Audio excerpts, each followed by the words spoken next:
बोलिए शिव शंकर परिवार की जय। हर हर महादेव शंभु। सेव्यम सेव्यम सदा सेव्यम शंकरः सर्वदुःखा। ओम पृथ्वी माता की जय। बम भोले शिव शंकर परिवार की जय। अलाख निरंजन खोलिए पलक देखिए दुनिया की झलक। हरा हरा महादेव शंभु। श्री श्याम सदा शिवाय नमः। श्री शिव महापुराण प्रथम विधेश्वर संहिता पहला अध्याय। मासाणाम मासोत्तमे मासे माघ मासे कृष्ण पक्षे दशमीयां तिथौ प्रातः काल अहम कथा प्रारंभ। प्रयाग में सूत जी से मुनियों का शीघ्र पाप नाश करने वाले साधन के विषय में प्रश्न। बोलिए श्याम श्यामेश्वर भगवान की जय। हर हर महादेव शंभो। आदत गणत मंगलम जात समान भाव। मार्यम तमीशम जरामर मातम देवम। पंचाननं प्रबल पंच विनोद दशिलम। शाम्भवाय मनसै शंकराम अंबिकेशम। हर हर महादेव शंभो। प्रयागराज में सूत जी से मुनियों का शीघ्र पापनाश करने वाले साधन में विषय के लिए प्रश्न। जो आदि और अंत में तथा मध्य में भी नित्य मंगलमय है, जिनकी समानता अथवा तुलना कहीं भी नहीं है, जो आत्मा के स्वरूप को प्रकाशित करने वाले देवता परमात्मा है, जिनके 5 मुख हैं और जो खेल ही खेल में अनायास जगत की रचना, पालन, संहार, अनुग्रह एवं तिराभाव रूप 5 प्रबल कर्म करते रहते हैं। उन सर्वश्रेष्ठ अजर अमर ईश्वर अंबिकापति भगवान शंकर का मैं मन ही मन चिंतन करता हूँ। व्यास जी बोले, जो धर्म का महान क्षेत्र है, वहाँ गंगा यमुना का संगम हुआ है। जो ब्रह्मलोक का मार्ग है, उस परम पुण्यमय प्रयाग में शतवर्त में तत्पर रहने वाले महातेजस्वी महाभाग्य महात्मा मुनियों ने एक विशाल ज्ञान यज्ञ का आयोजन किया। उस ज्ञान यज्ञ का समाचार सुनकर पौराणिक शिरोमणि व्यास शिष्य महामुनि सूत जी वहां मुनियों का दर्शन करने के लिए आए। सूत जी को आते देख वे सब मुनि उस समय हर्ष से खिल उठे और अंत्य प्रसन्न चित्त से उन्होंने उनका विधिवत स्वागत सत्कार किया। तत्पश्चात उन प्रश्न महात्माओं ने उनकी विधिवत स्तुति करके विनय पूर्वक हाथ जोड़कर उनसे इस प्रकार कहा। हे सर्वज्ञ विद्वान रोमहर्षिणी जी, आपका भाग्य बड़ा भारी है। इससे आपके व्यास जी से यथार्थ रूप से संपूर्ण पुराण विद्या प्राप्त की, इसीलिए आप आश्चर्य स्वरूप कथाओं के भंडार हैं। ठीक उसी तरह जैसे रत्नाकर समुद्र बड़े बड़े सारभूत रत्नों का आगार है। तीनों लोकों में भूत, वर्तमान और भविष्य की जो बात है तथा अन्य जो भी कोई वस्तु है, वह आपसे अज्ञात नहीं है।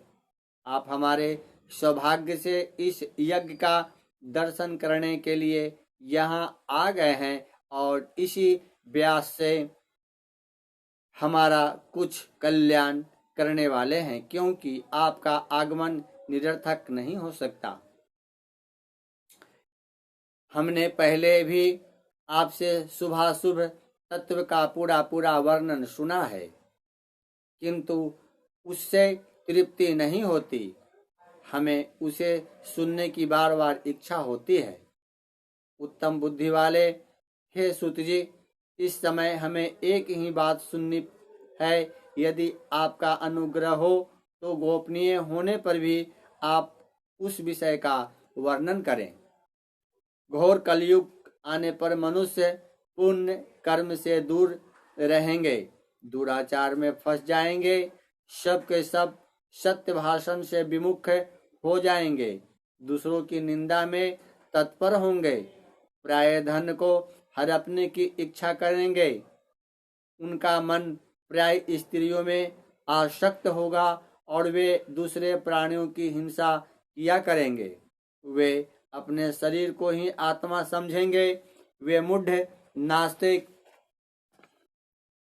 तथा पशु बुद्धि वाले होंगे। माता पिता को उद्वेग रखेंगे तथा वे कामवश स्त्रियों की सेवा में लगे रहेंगे। ब्राह्मण लोभ रूपी ग्रह से ग्रास बन जाएंगे, वेद बेचकर जीविका चलाएंगे, धन का उपार्जन करने के लिए ही विद्या का अभ्यास करेंगे, मद में मोहित रहेंगे, अपनी जाति के कर्म छोड़ देंगे, प्राय दूसरों को ठगेंगे, तीनों काल की संध्योपासना से दूर रहेंगे और ब्रह्म ज्ञान से शून्य होंगे। दयाहीन, अपने पंडित मानने वाले, अपने सदाचार व्रत में रहित, कृषि कार्य में तत्पर, क्रूर स्वभाव वाले एवं दूषित विचार वाले होंगे। समस्त क्षत्रिय भी अपने धर्म का त्याग करने वाले, कुसंगी, पापी और व्यभिचारी होंगे।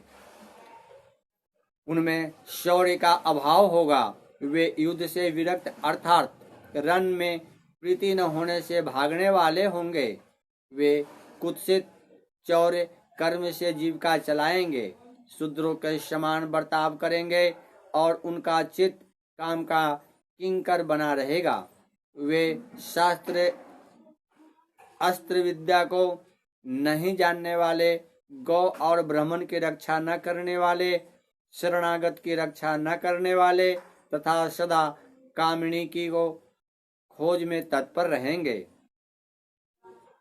प्रजा पालन रूपी सदाचार से रहित, भोग में तत्पर, प्रजा का संहार करने वाले, दुष्ट और प्रसन्नता पूर्वक जीविका हिंसा करने वाले होंगे। वैश्य, संस्कार भ्रष्ट, अश्वधर्म त्यागी, कुमार्गी, धनोपार्जन प्रायण तथा नाप तौल में अपनी कुत्सित वृत्ति का परिचय देने वाले होंगे। वे गुरु, देवता और द्विजातियों प्रति भक्ति शून्य, कुत्सित बुद्धि वाले, दूजियों को भोजन न कराने वाले, प्राकृत नता के कारण मुट्ठी बांधकर रखने वाले, पर्यायी स्त्रियों के साथ कामरत, मलिन विचार वाले, लोभ और मोह से भ्रमित चित्त वाले और वापी, कूप, त्राग आदि के निर्माण आदि यज्ञादि सत्कर्मों में धर्म का त्याग करने वाले होंगे। इसी तरह कुछ शूद्र ब्राह्मणों के आचरण में तत्पर होंगे। उनकी आकृति उज्जवल होगी, अर्थात वे अपना कर्म धर्म छोड़कर उज्जवल वेशभूषा से विभूषित हो व्यर्थ घूमेंगे। वे मूढ़ होंगे और स्वभावतः ही अपने धर्म का त्याग करने वाले होंगे।